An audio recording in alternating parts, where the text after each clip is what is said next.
नमस्कार, मैं अंजना और आप देख रहे हैं कर्म कसौटी न्यूज। आइए बढ़ते हैं इस वक्त की बड़ी खबर की ओर। उत्तर प्रदेश विधानसभा चुनाव को लेकर आज भारतीय जनता पार्टी के कानपुर बुंदेलखंड क्षेत्रीय प्रभारी प्रकाश पाल ने प्रेस वार्ता के दौरान समाजवादी पार्टी को आड़े हाथों लेते हुए कहा कि विधानसभा उपचुनाव में समाजवादी पार्टी 9 की 9 विधानसभा में हार तय कर चुकी है। वहीं मीडिया से बात करते हुए जब प्रकाश पाल से सवाल किया गया कि आखिरकार जिला प्रशासन ने सपा प्रमुख अखिलेश यादव के जनसभा पर रोक लगा दी, तो उन्होंने कहा कि सभी राजनीतिक दलों को अपने अपने तरीके से प्रचार करने का पूरा अधिकार है और अगर कोई जनसभा करना चाहता है तो उसे प्रशासन को देखना चाहिए और उसकी सुरक्षा का पूरा इंतजाम करना चाहिए। इसी के साथ ही प्रकाश पाल ने एक बार फिर से कटोगे तो बटोगे का नारा बुलंद किया। वहीं सपा प्रमुख अखिलेश यादव के बयान की अगर महाराष्ट्र व झारखंड में अगर बीजेपी हारी तो उत्तर प्रदेश से योगी जी को सत्ता से हटा दिया जाएगा। इस सवाल पर प्रकाश पाल बोले कि सपा प्रमुख मुंगेरी लाल के हसीन सपने देख रहे हैं तो जनता उनका असली चेहरा देख चुकी है। आप सबको अवगत ही है कि ये उपचुनाव क्यों हो रहा है। पिछली बार भी जब आपसे मिले थे तो हमने उन तमाम बिंदुओं की चर्चा की थी कि जहां राज्य की 8 विधानसभाओं के चुनाव वहां के विधायकों के सांसद चुने जाने के कारण से हो रहा है, लेकिन यहां का चुनाव एक चुने गए विधायक के अपराधों की सज़ा के कारण से ये सीट रुक्त हुई है और उसी अपराधी विधायक के परिवार को जो इन सब घटनाओं में लिप्त रहा है उसको समाजवादी पार्टी ने प्रत्याशी बनाया है। कल समाजवादी पार्टी के मुखिया आ रहे हैं। मैं आप सबके माध्यम से उनसे आग्रह करता हूं कि वो यहाँ सभा संबोधन ना करने की जगह अगर सीसामऊ की जनता से क्षमा मांगने आवें तो ज़्यादा बेहतर होगा कि उन्होंने एक अपराधी को संरक्षण दिया था जिसने यहाँ गरीब विधवा मुस्लिम महिला का संपत्ति हड़पने के लिए जिसको सज़ा दिया है। उनका ये विधायक इस कानपुर में इतनी अपराधी घटनाएं और भी किया है जिन पर तमाम में सुनवाई चल रही है, उनको आगे भी सज़ा निश्चित होगी। उसने इसी कानपुर में बांग्लादेशी नागरिक को, घुसपैठिए को यहाँ का आधार कार्ड और प्रमाण पत्र बनवाकर नागरिक बनाने का प्रयास किया था, जो एक राष्ट्रद्रोही गतिविधि है, जो कानपुर ही नहीं पूरे देश की सुरक्षा को खतरे में डालने वाली है।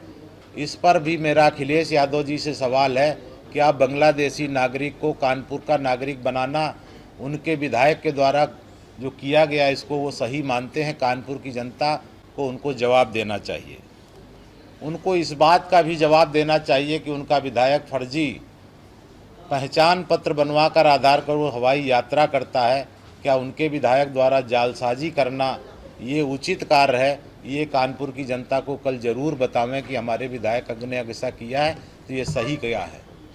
उनको इस बात को भी कानपुर की जनता और देश प्रदेश की जनता को बताना चाहिए, क्या तिरंगे का केक काटना उचित है? तिरंगे का अपमान करना ये राष्ट्रद्रोह की स्थिति में आता है कि नहीं आता, जिसका उन्होंने मुकदमा अपनी सरकार में वापस लेना था। लेकिन कानपुर की जनता चूँकि अब धीरे धीरे उसके अपराधों का सारा संज्ञान ले चुकी है, तो उनको ज़रूर ये उनसे मेरा सवाल है कि तिरंगे का केक काटना उनकी नज़र में क्या है। उनको ये भी बताना चाहिए कि मामूली यातायात दुर्घटना में कोई जनप्रतिनिधि छात्रों के साथ मेडिकल कॉलेज में जिस तरह से दुर्व्यवहार किया, वहाँ के प्राचार्य और प्रोफेसरों के साथ, इसको वो क्या मानते हैं कानपुर की जनता को बताना चाहिए। दर्शनपुरवा में किस तरह से नागरिकों को उसने दंगा भड़काकर और लोगों को प्रताड़ित करने का काम किया था, उसके बारे में उनको कानपुर की जनता को बताना चाहिए। उनको ये भी बताना चाहिए कि किस तरह से ऋतु महेश्वरी के दफ्तर में घुसकर एक महिला अधिकारी को अपमानित करने का, दुर्व्यवहार करने का, इस पर उनके क्या विचार हैं। उनको ये भी बताना चाहिए कि फरीदाबाद में वो टिंटेड विंडो कार जो सुप्रीम कोर्ट द्वारा प्रतिबंधित है, उस पर यात्रा करने पर जब रोका तो वहाँ किस तरह से उसके साथियों ने, गुर्गों ने वहाँ मारपीट किया था। ये क्या विधायक का कार्य उचित था? ये स्वभाव के मतलब लोगों को वो क्या कहेंगे? उनको ये भी बताना चाहिए कि यहाँ कानपुर में जब राष्ट्रपति महोदय आए थे और उत्तर प्रदेश में इन्वेस्टर समिट चल रही थी, तब वो दंगे का नेतृत्व करता है, दंगा भड़काने को क्या कहेंगे, यानी वो ये बतावें कि उनके इन कामों के बारे में वो क्या कहते हैं। मेरा आप सबसे भी कि अगर उनसे मिलें तो पूछिएगा कि भारतीय जनता पार्टी ने आपसे सवाल पूछे हैं, आप उनके उत्तर क्या देते हैं। इसके अलावा भी तमाम ऐसी घटनाएं होती हैं कि कोई समाज विशेष वो तुष्टीकरण में कितने अंधे हैं कि अगर इस समय एक थूक जिहाद चल रहा है, कैसे लोगों को खाने मिलाते हैं, उस पर कभी उनकी टिप्पणी नहीं आती है। तो इस पर उनको कभी प्रतिक्रिया, अगर मुख्यमंत्री जी उस पर रोक लगाते हैं तो उन पर उनके बचाव में उतरते हैं। तो हमको ये जानने का हक है, कानपुर की जनता पूछती है कि क्या पेशाब मिलाना और थूक मिलाकर अगर करना है तो भारतीय जनता पार्टी साफ कहती है कि समाजवादियों को पसंद हो कि थूक चुपड़ी रोटी और पेशाब का तड़का वो ठीक लगा सकते हैं, लेकिन भारतीय जनता पार्टी इसका विरोध करती है। इस पर उनका क्या कहना है? ऐसे तमाम सवालों का उनको यहाँ आकर जवाब देना चाहिए। मैं इसीलिए आप सबको अवगत कराने के लिए और ये आप सबको बुलाया, मैंने इतने निवेदन करना था। बांग्लादेश में जिस तरह से हिंदू मंदिरों पर हुआ, उनकी विधायक यहाँ जलाभिषेक करती हैं और मैंने सुना कि शायद वो भी करेंगे।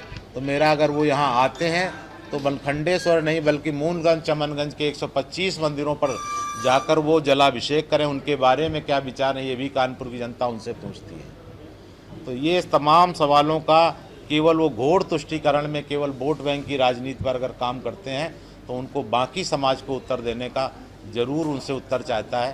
तो ये मेरा आप सबसे आग्रह है कि उनसे आ रहे हैं कानपुर में तो ज़रूर इस बात को आप पूछें उनसे। जिला प्रशासन ने अखिलेश यादव को रोड शो से रोक लगा दी है। सपा कहना कि डर गए, उनका रोड शो होना तो उस पर रोक लगा दी है, जिला प्रशासन ने अनुमति नहीं दी। नहीं, मेरी जानकारी में नहीं, और सबको रोड शो करने की अनुमति देना चाहिए। मेरा इस पर यही कहना है कि राजनीतिक दलों को अपने कार्यक्रम जैसे भी करते हैं, कोई अगर सुरक्षा का उनको भी मिलता है तो उनको ज़रूर बतावें, लेकिन बाकी सबको चुनाव आयोग की गाइडलाइन के आधार पर सबको कार्यक्रम करने की अनुमति देनी चाहिए। कल अखिलेश जी जनसभा करने जा रहे हैं JIT ग्राउंड में, शायद उनकी अनुमति मिल गई, इसको लेकर क्या कहेंगे? मैं तो कह रहा हूँ कि सभी को जो राजनीतिक चुनाव आयोग की गाइडलाइन है, जो राजनीतिक दल कर सकते हैं वो सब कुछ करें, इसमें कहीं किसी को आपत्ति नहीं है। कल बुंदरकी में सपा प्रमुख ने कहा है कि कटोगे के नारे पर उन्होंने कहा है कि भाजपा जो है डिवाइड एंड रूल पे काम कर रही है। देखिए, भाजपा नहीं कर रही है, ये तो इतिहास बता रहा है कि हम जब बटे हैं। मैंने पिछले अभी सभा में कहा था कि पृथ्वीराज और जयचंद बटे नहीं होते तो क्या मोहम्मद गोरी हमको काट पाता, राजा पोरस और आम्बी बटे नहीं होते तो क्या सिकंदर काट पाता लोगों को। तो ये हमारे इतिहास है। और क्या मिला था इनको, जयचंद को भी।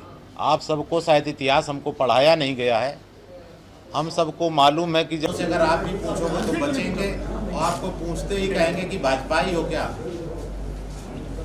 पूछने लगे किसी की, अगर आप अगर किसी जाति विशेष के हो गए, अच्छा फलाने हो ठिकाने हो, इस तरीके से आपकी जनाबी मुद्दे क्या हैं और उन मुद्दों को बताने के लिए। और कल समाजवादी पार्टी के मुखिया आ रहे हैं, उनसे हमारे जो सवाल हैं उन सबको आज हमने मीडिया को बताया है कि उनसे जरूर पूछे और कानपुर की जाति का वो ये पूछ रहा हूँ। क्योंकि आजकल जब उनके मन के सवाल नहीं होते हैं, जिनको उनके उत्तर देने में होता है, अच्छा मिश्रा जी, ये सारे उत्तर इस तरीके।